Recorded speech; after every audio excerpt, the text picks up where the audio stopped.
تشریف لا چکے ہیں اور بہت جلد ہمارے درمیان آنے والے ہیں۔ اس محاضرے کے بعد نظام الاوقات کے اعتبار سے حضرت مولانا خورشید صاحب کا خطاب تھا، لیکن حضرت کی شوگر زیادہ بڑھ گئی ہے، حضرت نے معذرت کر لی ہے، تشریف نہیں لا رہے ہیں۔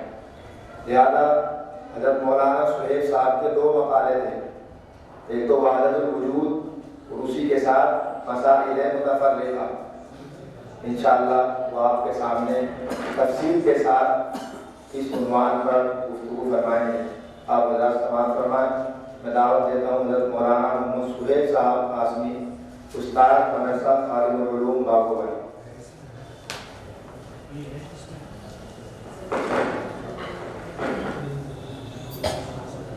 بسم اللہ الرحمن الرحیم۔ الحمد للہ الذی کفی وسلام علی عبادہ الذین اصطفی، اما بعد۔ حضرات گرامی قدر علماء کرام، مسائل مختلفہ یہ عنوان ہے۔ کیا مطلب ہے اس عنوان کا؟ اس عنوان کا مطلب یہ ہے کہ وہ عام مسائل جن میں غیر مقلدین ہم جائے گی، غیر مقلدین کہتے ہیں زور سے آمین کہی جائے گی۔ رفع یدین ہم کہتے ہیں کہ نماز میں رفع یدین نہیں کیا جائے گا، غیر مقلدین کہتے ہیں نماز میں رفع یدین کیا جائے گا، یعنی دونوں ہاتھ اٹھائے جائیں گے۔ ہم یہ کہتے ہیں کہ امام کے پیچھے سورہ فاتحہ مقتدی نہیں پڑھے گا، غیر مقلدین کہتے ہیں کہ نہیں، امام کے پیچھے مقتدی سورہ فاتحہ پڑھے گا۔ اس کے علاوہ اور کچھ دیگر مسائل ہیں، یہ ہے مسائل مختلفہ، یہ مراد۔ اس سلسلے میں بہت ساری کتابیں بازار میں موجود ہیں، اس لیے اس پر مستقل کوئی مقالہ تیار کرنے کی ضرورت محسوس نہیں کی گئی، کیونکہ اس سلسلے میں چھوٹے پمفلیٹ، موٹی کتابیں، متوسط درجے کے کتابیں ہر کچھ بازار میں دستیاب ہے، پڑھنے والے اسے پڑھ لیتے ہیں۔ مجھے تو اس سلسلے میں 1-2 باتیں بطور اصول کے عرض کر دی، جس سے ہمارے ذہن میں پیدا ہونے والے کئی سارے خلفشار دور ہو جائیں۔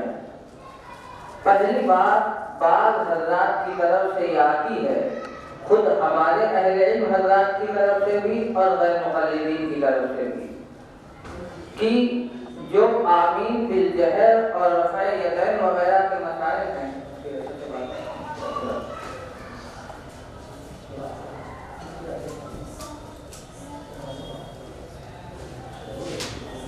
کہ جو یہ رفع یدین وغیرہ کے مسائل ہیں، اس میں تو آپ کا اور امام شافعی رحمۃ اللہ علیہ کا بھی اختلاف ہے۔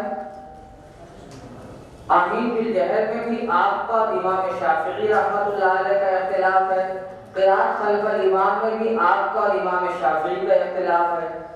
جو رائے ان مسائل میں غیر مقلدین کی ہے، وہی رائے اس مسائل میں حضرت امام شافعی، امام احمد رحمہ اللہ کی ہے۔ اگر یہ مسئلہ غلط ہے اور آپ اس کی تردید کرتے ہیں تو پھر تو امام شافعی رحمۃ اللہ علیہ کی بھی رائے غلط ہوئی، آپ کو ان کی بھی تردید کرنی چاہیے۔ اور اگر حضرت امام شافعی رحمۃ اللہ علیہ کی رائے صحیح ہے تو پھر تو غیر مقلدین کی رائے بھی صحیح ہوئی، آپ کو ان کی بھی تائید کرنی چاہیے۔ اس لیے ہمارے بہت سارے علماء بھی یہ بات کہتے ہیں کہ ان مسائل کی تردید میں نہیں پڑھنا چاہیے، یہ تو فروعی اختلاف ہے، ائمہ کے درمیان موجود ہے، ان کی تردید کی کوئی ضرورت نہیں، اور وہ بھی یہی بات کہتے ہیں۔ اس لیے اصولی طور پر سمجھیں کہ ہم فقہاء کا، مجتہدین کا اس مسئلے میں رد نہیں کرتے، انہیں برحق سمجھتے ہیں، لیکن غیر مقلدین کا اس مسئلے میں رد کرتے ہیں اور انہیں ناحق سمجھتے ہیں۔ وجہ، اس فرق کی وجہ سمجھیے۔ فرق کی وجہ یہ ہے، مثلا آمین بالجہر کو لیجیے، ہم یہ کہتے ہیں آمین بالجہر میں دونوں طرح کی روایات ہیں۔ بعض روایات یہ کہتی ہیں کہ زور سے آمین کہی جائے، بعض روایات یہ کہتی ہیں کہ آہستہ آمین کہی جائے۔ اب دونوں مجتہدین نے یعنی حضرت امام ابو حنیفہ نے اور امام شافعی نے یا یوں کہیے احناف نے اور شوافع نے اجتہاد کیا، دونوں روایتوں کو آپ سے ثابت شدہ مانا، دونوں روایتوں پر آپ علیہ السلام کا عمل مانا، اور عمل ماننے کے بعد اپنے اجتہاد کی روشنی میں حضرت امام اعظم رحمت اللہ علیہ نے آمین بالسر کی روایت کو ترجیح دی اجتہاد کی بنا پر۔ حضرت امام شافعی رحمت اللہ علیہ نے آمین بالجہر کو ترجیح دی اجتہاد کی بنا پر۔ اسی طرح رفع یدین کے سلسلے میں دونوں روایتیں ہیں، ہم امام اللہ کے پیغمبر صلی اللہ علیہ وسلم سے رفع یدین ثابت مانتے ہیں، اور حضرت امام شافعی رحمت اللہ علیہ حضرت اللہ کے پیغمبر سے ترک رفع یدین کو بھی ثابت مانتے ہیں۔ پھر دونوں روایتیں جب موجود ہیں تو احناف نے ترک رفع یدین کی روایات کو ترجیح دی اور یہ کہا کہ دونوں طرح کی روایات موجود ہیں، اجتہاد کی روشنی میں ترک رفع یدین کو ترجیح ہے۔ شوافع نے بھی دونوں طرح کی روایات کو مانا اور ماننے کے بعد رفع یدین کی روایات کو ترجیح دی، یعنی اختلاف راجح اور مرجوح کا ہے، افضل اور مفضول کا ہے، سنت اور خلاف سنت کا اختلاف نہیں ہے ہمارے اور شوافع کے درمیان، یعنی ہم دونوں عمل جناب رسول اللہ صلی اللہ علیہ وسلم سے ثابت مانتے ہیں اور ثابت مان کر یہ کہتے ہیں کہ احناف نے ایک رائے کو ترجیح دی، شوافع نے دوسری رائے کو ترجیح دی، لہذا آمین بالسر یہ بھی مجتہد فی مسئلہ ہے، آمین بالجہر یہ بھی مجتہد فی مسئلہ ہے، رفع یدین یہ بھی مجتہد فی مسئلہ ہے، ترک رفع یدین یہ بھی مجتہد فی مسئلہ ہے۔ اس لیے احناف اس کو مجتہد فی مسئلہ مان کر راجح کہتے ہیں اور امام شافعی کی رائے کو مرجوح کہتے ہیں۔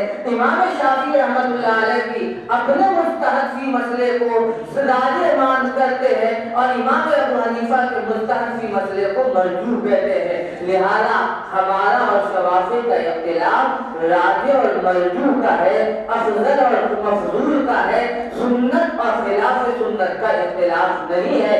آپ شوافع کی کسی کتاب میں یہ نہیں لکھا دیکھیں گے کہ احناف آمین بالسر کر کے ترک سنت کرنے والے ہیں، بدعت کو رواج دینے والے ہیں، لہذا ہم وہ دونوں حضرات اس کو مجتہد فی مسئلہ مانتے ہیں۔ یہ تو ہمارے اور شوافع کے درمیان اختلاف کی نوعیت ہوئی، اور غیر مقلدین کے درمیان اختلاف کی نوعیت یہ نہیں ہے۔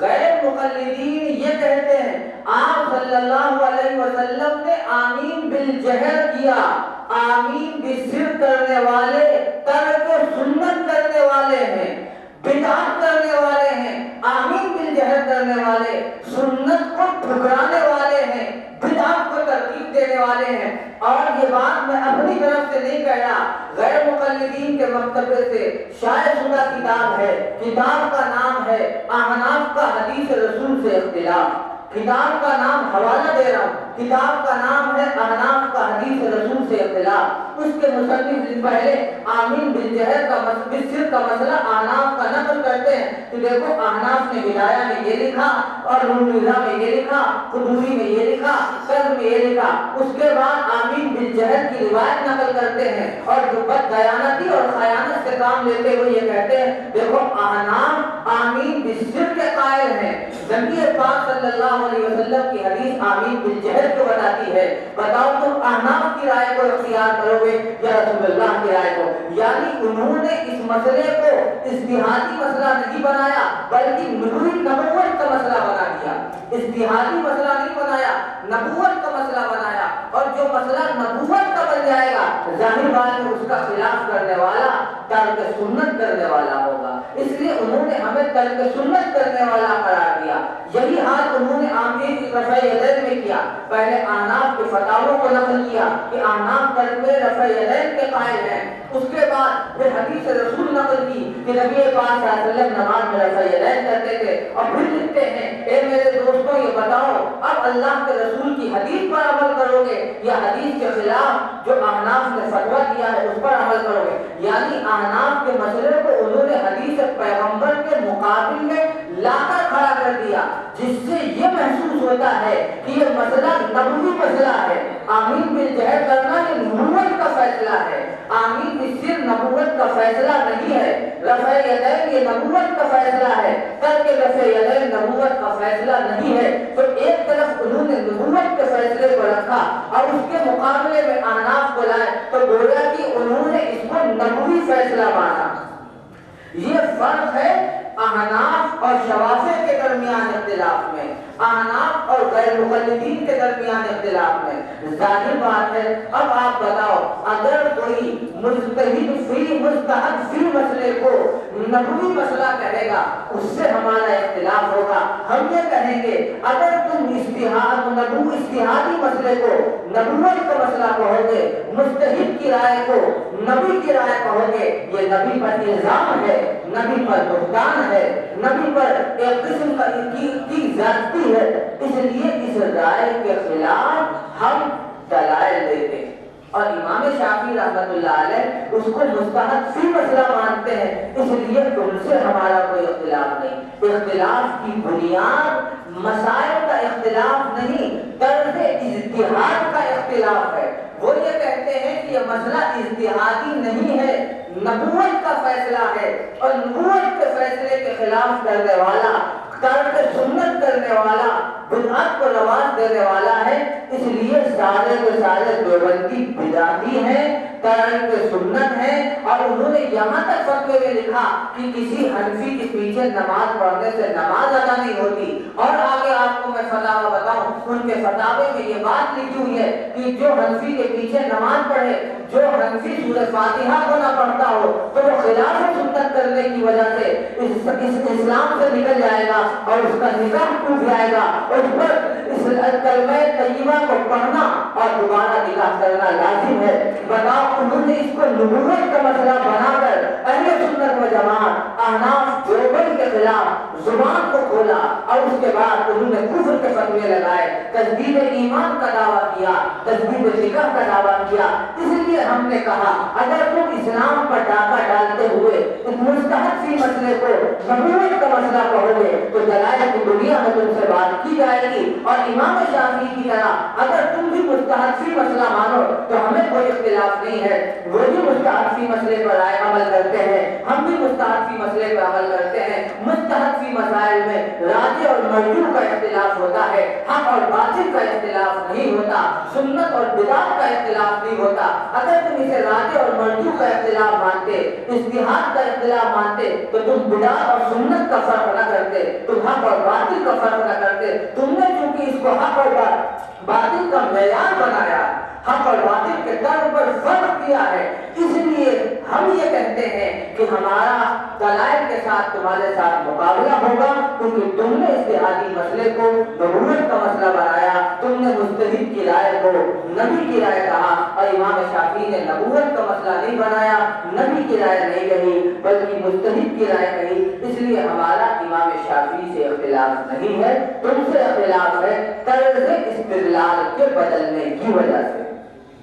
یہ بنیادی چیز ہے، اگر اس فرق کو ملحوظ رکھا جائے گا تو کبھی بھی آپ غیر مقلدین کے دھوکے میں نہیں آئیں گے کہ یہی رائے امام شافعی کہ آپ انہیں کیوں نہیں غلط کہتے۔ آپ موٹے موٹے الفاظ میں کہیے ہم انہیں غلط اس لیے نہیں کہتے، ہم اس کو اجتہادی مسئلہ مانتے ہیں اور آپ اس کو نبوی مسئلہ مانتے ہیں۔ اگر اس کے باوجود وہ یہ کہے کہ ہم بھی اس کو اجتہادی مسئلہ مانتے ہیں تو آپ ان سے کہیے محترم آپ کی طریق محمدی میں آپ کے بہت بڑے مجتہد محمد جوناگڑھی نے یہ لکھا ہے کہ اجتہاد ابلیس کا کام ہے، آپ اجتہادی مسئلہ مان کر اپنے آپ کو ابلیس کے فہرست میں کیوں داخل کرتے ہیں؟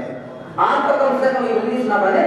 محمد جوناگڑھی حوالے کے ساتھ بات کر، اور میں نے گفتگو ریکارڈ ہو گئی، محمد جوناگڑھی نے لکھا طریق محمدی میں کہ اجتہاد یہ ابلیس کا کام ہے، سب سے پہلے اجتہاد اور قیاس ابلیس نے کیا، تو آپ سے زیادہ دستبردہ یہ آ رہا ہے کہ آپ یہ نہ کہیں کہ یہ مسئلہ مجتہد بھی ہے، ورنہ آپ بھی ابلیس بن جائیں گے۔ ہم چاہتے ہیں کم سے کم ابلیس آپ نہ بنے، آپ کا کام وہ خود ابلیس کر رہا، آپ اس کا کام نہ کریں۔ تو یہ فرق ملحوظ رہے گا تو آپ کو باطل دھوکہ نہیں دے سکتا، اور فرق ملحوظ نہیں ہوگا تو بہت سارے اہل حق کی طرح ہم بھی یہ کہیں گے کہ غیر مقلد اور امام شافعی کے مسئلے میں کوئی اختلاف نہیں، جو ان کی رائے ہے وہ ان کی رائے ہے، ان کی تردید کرنا فرقہ والیت کو ہوا دینا ہے۔ یہ فرقہ والیت کو ہوا نہیں، یہ مسائل میں طریقہ استدلال کی بنیاد پر فرق ہے۔ یہ ایک بات میں نے عرض کی۔ اس مسائل مختلفہ کے سلسلے میں دوسری بات میں اور عرض کر دوں، دوسری بات یہ ہے کہ جب ایک مسئلے میں دو رائے آ گئی، مثلا امام شافعی کی رائے یہ ہے کہ زور سے آمین کہا جائے، اور امام ابو حنیفہ رحمۃ اللہ علیہ کی رائے یہ ہے کہ آہستہ آمین کہا جائے۔ امام شافعی رحمۃ اللہ علیہ کی رائے یہ ہے کہ نماز میں رفع یدین کیا جائے، امام ابو حنیفہ کی رائے یہ ہے کہ نماز میں رفع یدین نہ کیا جائے۔ امام شافعی رحمۃ اللہ علیہ کی رائے یہ ہے کہ امام کے پیچھے سورہ فاتحہ پڑھی جائے، اور حضرت امام ابو حنیفہ رحمۃ اللہ علیہ کی رائے یہ ہے کہ امام کے پیچھے سورہ فاتحہ نہ پڑھی جائے۔ دو رائے متضاد ہیں۔ اب سوال یہ ہوتا ہے، اور ہمارے غیر مقلدین دوستوں کی طرف سے سوال کیا جاتا ہے کہ جب ایک مسئلے میں دو رائے ہیں تو ظاہر بات ہے حق ایک ہی تو ہوگا، دونوں دونوں ہوں گے، حق ایک ہی تو ہوگا، دونوں ہوئی، یا تو آمین بالجہر کرنا ٹھیک ہوگا یا بالسر کرنا، دونوں دونوں ٹھیک ہوں گے، یا تو رفع یدین صحیح ہوگا یا ترک رفع صحیح ہوگا، دونوں دونوں ٹھیک ہوں گے، یا تو سورہ فاتحہ پڑھنا ٹھیک ہوگا یا نہ پڑھنا ٹھیک ہوگا، دونوں دونوں ٹھیک ہوں گے۔ یاد رکھیے، اگر کسی مجتہد فی مسئلے میں اصول بتانا ذکر کر رہا ہوں، اگر کسی مجتہد فی مسئلے میں مجتہد کی اجتہاد کی بنا پر، میری شرطوں کو لحاظ رکھیے گا، اگر مجتہد فی مسئلے میں مجتہد کی اجتہاد کی بنا پر دو رائے ہو جائے تو دونوں رائے درست ہو سکتی، شرط ہے مجتہد ہو۔ یہ پینٹر کا کام کرنے والا مجتہد نہیں، اب تو پینٹر کا کام کرنے والے مجتہد ہو گئے، جوتوں پہ پالش کرنے والے مجتہد ہو گئے، کپڑا سلنے والے مجتہد ہو گئے۔ مجتہد کی بات نہیں کر رہا، ان مجتہد کی بات کر رہا ہوں جن کو فقہا مجتہد مانتے ہیں۔ اگر ان مجتہد کی اجتہاد کی بنا پر، لفظ اجتہاد کا بھی میں پڑھ رہا ہوں، مجتہد کی اجتہاد کی بنا پر کسی مسئلے میں دو یا زیادہ رائے ہو جائیں تو وہ دونوں رائے برحق ہوں گی۔ اس کی دلیل قرآن بھی ہے، اس کی دلیل حدیث بھی ہے۔ کسی مسئلے میں مجتہد کی اجتہاد کی بنا پر دو رائے ہوں تو دونوں رائے برحق ہوں گی، اس کی دلیل قرآن بھی ہے، حدیث بھی ہے۔ ایسا نہیں ہے کہ کسی مسئلے میں مجتہد کی دو رائے ہوں تو دو میں سے ایک ہی صحیح ہوگی، دوسری صحیح نہیں ہوگی۔ یہ قرآن کے بیان کے خلاف ہے، حدیث پیغمبر کے وضاحت کے خلاف ہے، بلکہ دونوں رائے درست ہو سکتی ہے۔ میں قرآن کریم سے بھی مثال پیش کرتا ہوں، اور حدیث اگر وقت رہا تو حدیث پیغمبر سے بھی پیش کروں گا۔ قرآن کریم کی سورہ حشر کے اندر اللہ تعالیٰ نے خیبر کے واقعے کو ذکر کرتے ہوئے کہا ما قطعتم من لینۃ او ترکتموها قائمۃ علی اصولها فبإذن اللہ۔ شان رسول آپ جانتے ہیں کہ خیبر کے موقع پر اللہ کے پیغمبر صلی اللہ علیہ وسلم نے حضرات صحابہ کو حکم دیا تھا کہ یہ خیبر کے درختوں کو کاٹ دو۔ دیکھو نبی کا حکم براہ راست مل رہا، اور جب نبی کا حکم براہ راست ہو تو وہ خبر متواتر ہوتی ہے، اور خبر متواتر قطعی ثبوت ہوتی ہے، قطعی دلالہ ہوتی ہے، اس کے خلاف کرنے والا کافر ہو جاتا ہے۔ یہ مسئلہ آپ جانتے ہیں۔ پیغمبر نے براہ راست صحابہ کو حکم دیا کہ خیبر کے درختوں کو کاٹ دو۔ قرآن کہتا ہے ما قطعتم من لینۃ او ترکتموها قائمۃ علی اصولها۔ صحابہ کی اس حکم کے بعد دو جماعتیں ہوئی۔ ایک جماعت نے یہ کہا کہ اللہ کے پیغمبر نے درخت کے کاٹنے کا حکم دیا ہے، لہذا درختوں کو کاٹ دو۔ انہوں نے درختوں کو کاٹ دیا کہ نبی کا حکم یہ ہے، شریعت کا منشا یہ ہے، لہذا اسے کاٹ دیا جائے۔ دوسرا دوسری صحابہ کی جماعت نے کہا کہ نبی کے حکم دینے کا منشا یہ ہے تاکہ ان کو تکلیف پہنچے اور یہ نکلے، اور اللہ نے جب ہم سے وعدہ کر لیا ہے کہ خیبر فتح ہوگا تو اللہ کا وعدہ سچا ہے، اس کے خلاف نہیں ہو سکتا، لہذا خیبر فتح ہوگا اور یہ درخت ہمارے کام آئیں گے، اس لیے اسے کاٹنا نہیں چاہیے بلکہ چھوڑ دینا چاہیے تاکہ اس کا نفع ہمیں حاصل ہو۔ قرآن دونوں جماعتوں کو ذکر کرتا ہے، ماں قطعتم من لینۃ او ترکتموها قائمۃ علی اصولها، بعض لوگوں نے درختوں کو کاٹ دیا، بعض لوگوں نے چھوڑ دیا۔ آگے اللہ کیا فرماتا ہے، فبإذن اللہ، فبإذن اللہ، کہ یہ اللہ کے حکم سے ہوا، یعنی جنہوں نے درخت کاٹا یہ بھی اللہ کی مرضی کے مطابق کام کرنے والے، جنہوں نے درخت کو نہیں کاٹا چھوڑ دیا یہ بھی اللہ کی مرضی کے مطابق کام کرنے والے۔ ذرا اندازہ کیجئے، دو الگ الگ جماعتیں ہوئی تھیں، ظاہر بات ہے حدیث کے خلاف صحابہ عمل نہیں کر سکتے، انہوں نے اس میں اجتہاد کیا اور اجتہاد کر کے رائے قائم کی، اور رائے قائم کرنے کے بعد انہوں نے کہا کہ کاٹنا چاہیے۔ بعض صحابہ کی اجتہادی رائے ہوئی کاٹنا چاہیے، بعض صحابہ کی اجتہادی رائے ہوئی نہیں کاٹنا چاہیے۔ اجتہاد دونوں نے کیا اور دونوں نے اپنے اپنے اجتہاد پر عمل کیا، اور اللہ نے دونوں کے اجتہاد کی تصویر کی اور فرمایا فبإذن اللہ، دونوں کا یہ عمل اللہ کے حکم اور اللہ کی مرضی کے مطابق ہے۔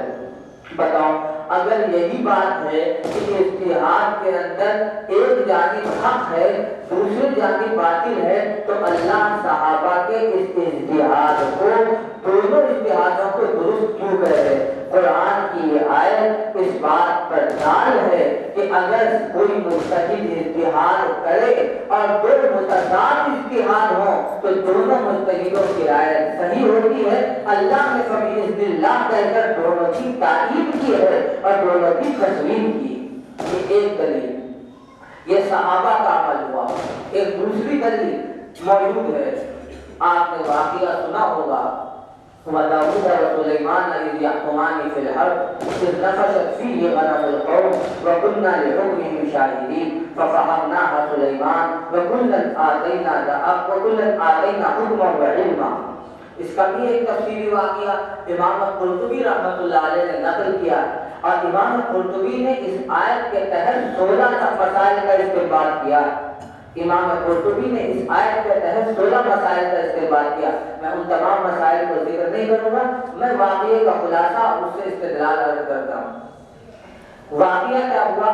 واقعہ یہ ہوا کہ ایک آدمی کی بکریوں کا ریوڑ دوسرے کے کھیت میں چلا گیا اور بکری نے پورا کھیت چر دیا،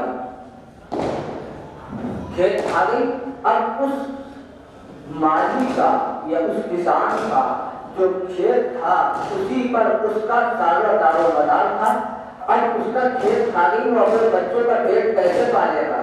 مقدمہ لے کر حضرت داؤد کے پاس آئے، کیونکہ حضرت داؤد نبی بھی تھے اور بادشاہ بھی تھے۔ حضرت داؤد نے مقدمہ سنا اور سننے کے بعد دیکھا کہ اس بکری والے کی بکری کے ریوڑ کی جو قیمت ہے وہ قیمت اتنی بنتی ہے جتنے کی کھیت والے کی کھیتی کی۔ مثلا فرض کرو کھیت کی جو پیداوار تھی وہ 10,000 کی تھی اور بکری والے کا جو ریوڑ تھا ان بکریوں کی قیمت بھی 10,000 تھی، تو حضرت داؤد علیہ السلام نے فیصلہ دیا کہ اس کی بکریوں نے چونکہ اس کے کھیت کا 10,000 روپے کا نقصان کیا ہے اور ان بکریوں کی قیمت بھی چونکہ 10,000 ہے، اس لیے ان کی بکریاں اس کھیت والے کو دے دی جائیں گی۔ لہذا حضرت داؤد کا فیصلہ تھا، بکری والوں کی بکریاں کھیت والے کو مل گئی، کھیت والے کا تو نقصان پورا ہو گیا، لیکن بتاؤ بکری والے کے ہاتھ میں کچھ آیا؟ اس کا قصور تھا یا بکری کا قصور تھا؟ کھیت اس نے چرا تھا یا بکریوں نے چرا تھا؟ لہذا یہ فیصلہ ہو گیا، فیصلہ کروا کے نکلے، حضرت سلیمان ملے، پوچھا کیا ہوا؟ اس نے بتایا ایسا ایسا فیصلہ ہوا۔ حضرت سلیمان نے دوسرا فیصلہ سنایا. قرآن کہتا ہے فَفَهَمْنَاهَا سُلَيْمَانَ، سلیمان نے ایک فیصلہ سنایا، وہ فیصلہ زیادہ بڑھیا تھا. حضرت سلیمان نے کہا کہ میرا فیصلہ یہ ہے کہ دیکھو ان بکریوں نے اس کا کھیت چل لیا، اب اس کھیت والے کے لیے اپنے بیوی اور بچوں کے واسطے کچھ نہیں، لہذا اس بکری والے کی بکریاں اس کھیت والے کو دی جائے تاکہ یہ بکریوں کا دودھ نکالے، بیچے اور اپنے گھر والوں کا پیٹ بھرے، اور کھیت والے کا کھیت اس بکری والے کو دے دیا جائے اور اس سے یہ کہا جائے کہ تم اسے جوتو اور بو، جب یہ فصل جو تمہاری بکریوں نے کھائی ہے اسی طرح تیار ہو جائے تو تم فصل اس باغ والے کو، کھیت والے کو واپس کر دو اور یہ تمہاری بکریاں تمہیں واپس کر دے گا. دونوں میں سے کسی کا نقصان نہیں. اس کا کھیت گیا تب تک وہ بکریوں کا دودھ پیے، بیچے، استعمال کرے، اس کی بکریوں نے کھیت کھایا، یہ کھیت تیار کرے، پھر کھیت والے کو دے دے، بکری والے سے بکری واپس لے لے. اس طرح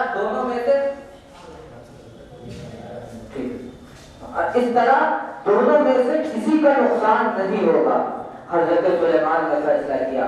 اب آپ غور کیجیے، اللہ اسی کی طرف اشارہ کرتا ہوا کہتا ہے وَدَاوُودَ وَسُلَيْمَانَ إِذْ يَحْكُمَانِ فِي الْأَرْضِ إِذْ نَفَشَتْ فِيهِ غَنَمُ الْقَوْمِ.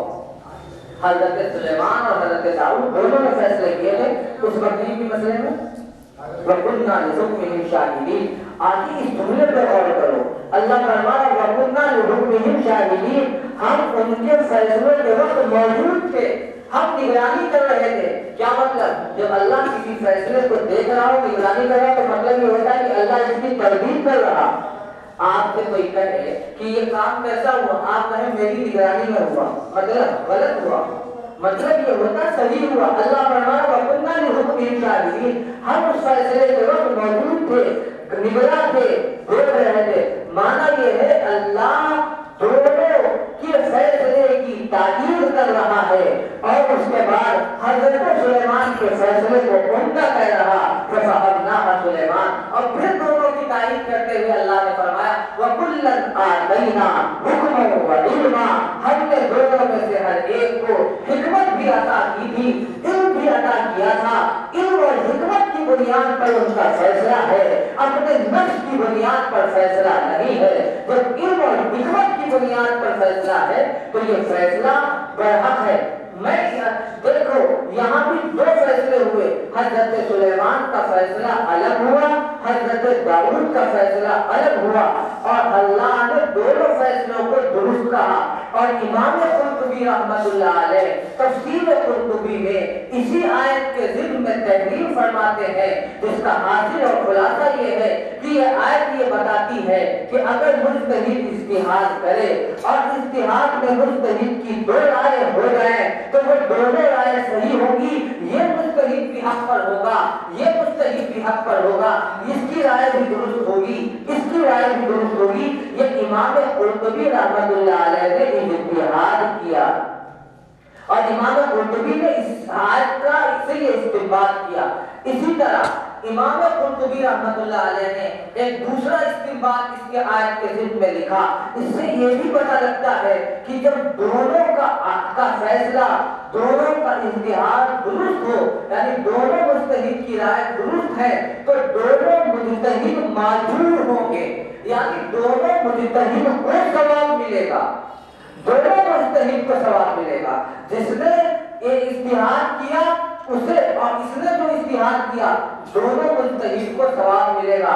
امام قرطبی فرماتے ہیں ثواب ملنا بھی اس بات کی دلیل ہے کہ ایک مسئلے میں اگر دو رائے ہوں دونوں صحیح ہوتی ہیں، اگر غلط ہو تو غلط رائے پر ثواب نہیں ملا کرتا، صحیح بات پر ثواب ملتا ہے. پتہ لگا اگر کسی مسئلے میں دو رائے ہو جائیں تو دونوں رائے پر رائے درست ہو سکتی ہے، دونوں مجتہد اپنے اجتہاد کی بنیاد پر اللہ کے یہاں معذور ہوں گے. معذور کا مطلب یہ ہے ثواب کے مستحق ہوں گے. ثواب پائیں گے۔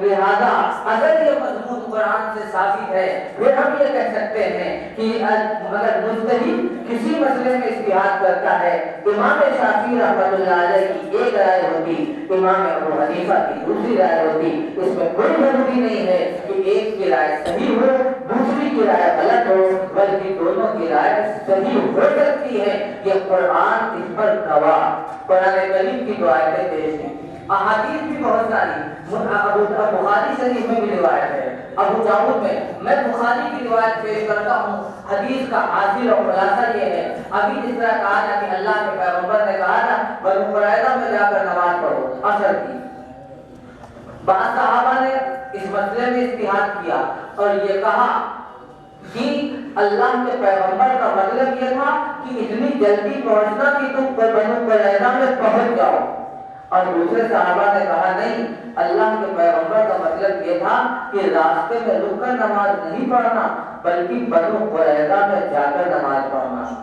اب دونوں صحابی نے اجتہاد کیا، بعض صحابی جنہوں نے اجتہاد یہ کیا کہ اللہ کے پیغمبر کے کہنے کا مقصد یہ تھا کہ اس وقت اصل تک بنو قریظہ میں پہنچ جانا اور تم بنو قریظہ میں نہیں پہنچ سکے، لہذا اس کا مطلب یہ نہیں ہے کہ نماز کو قضا کر دو بلکہ یہی پڑھ لو۔ انہوں نے راستے میں نماز پڑھ لی۔ بعد میں اللہ کے پیغمبر کا مطلب بتایا نہیں، پیغمبر کا مطلب یہ تھا نماز وہی پڑھنا ہے، لہذا انہوں نے وہی پہنچ کر نماز ادا کی۔ اللہ کے پیغمبر علیہ السلام کے سامنے دونوں کے عمل کا تذکرہ کیا گیا۔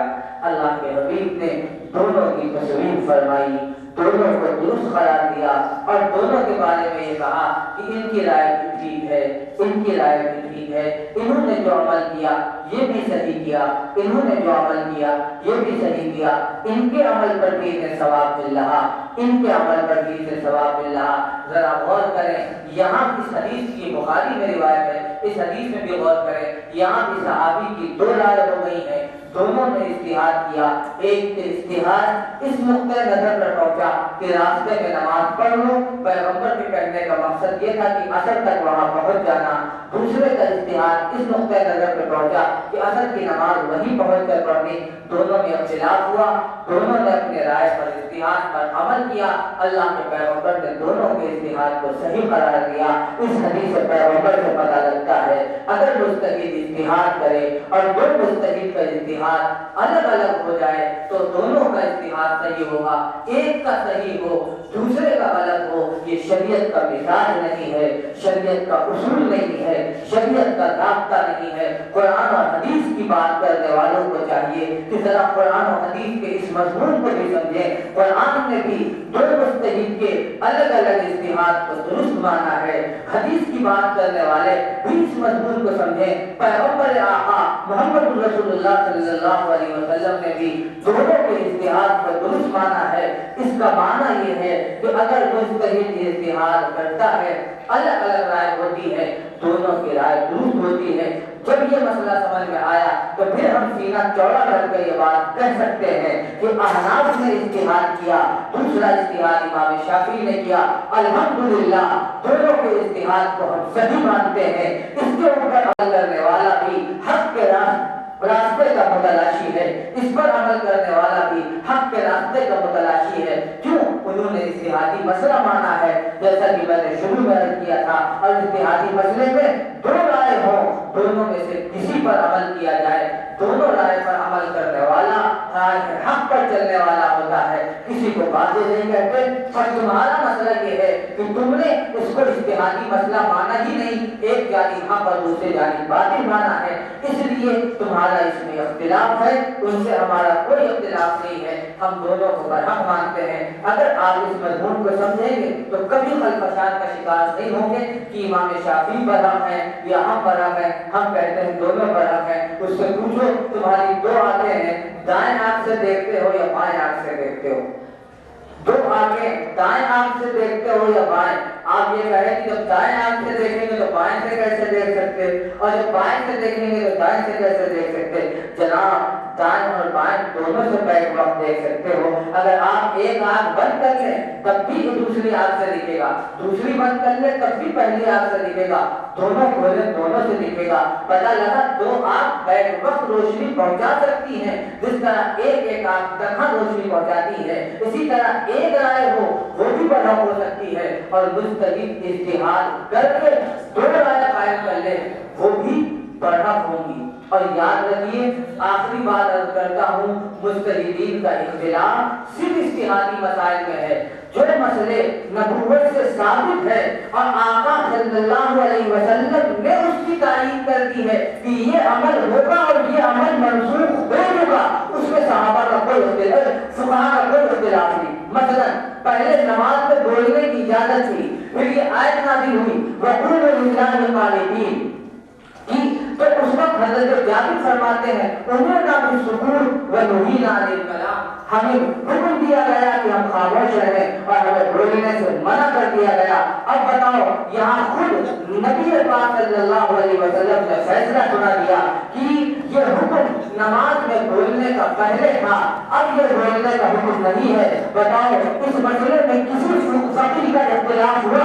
آج تک کسی فقیہ کا اختلاف نہیں ہوا. وہ اجتہادی مسئلہ ہوتا ہے, نبوت کا مسئلہ نہیں ہوتا. اور جو اجتہادی مسئلہ ہوتا ہے قرآن اور حدیث کے دلائل سے یہ بات ثابت ہے کہ اس میں دونوں جانب حق ہوتا ہے. اس لیے ہم فقہاء میں سے کسی کو باطل نہیں کہتے, ہم دونوں کو برحق مانتے ہیں. اللہ تعالیٰ ہمیں مجتہدین کے ساتھ حسن عقیدت, حسن نیت کے ساتھ زندہ رکھے, محشر میں ہمیں ان کا قرب اور ساتھ نصیب فرمائے. وآخر دعوانا الحمدللہ رب العالمین.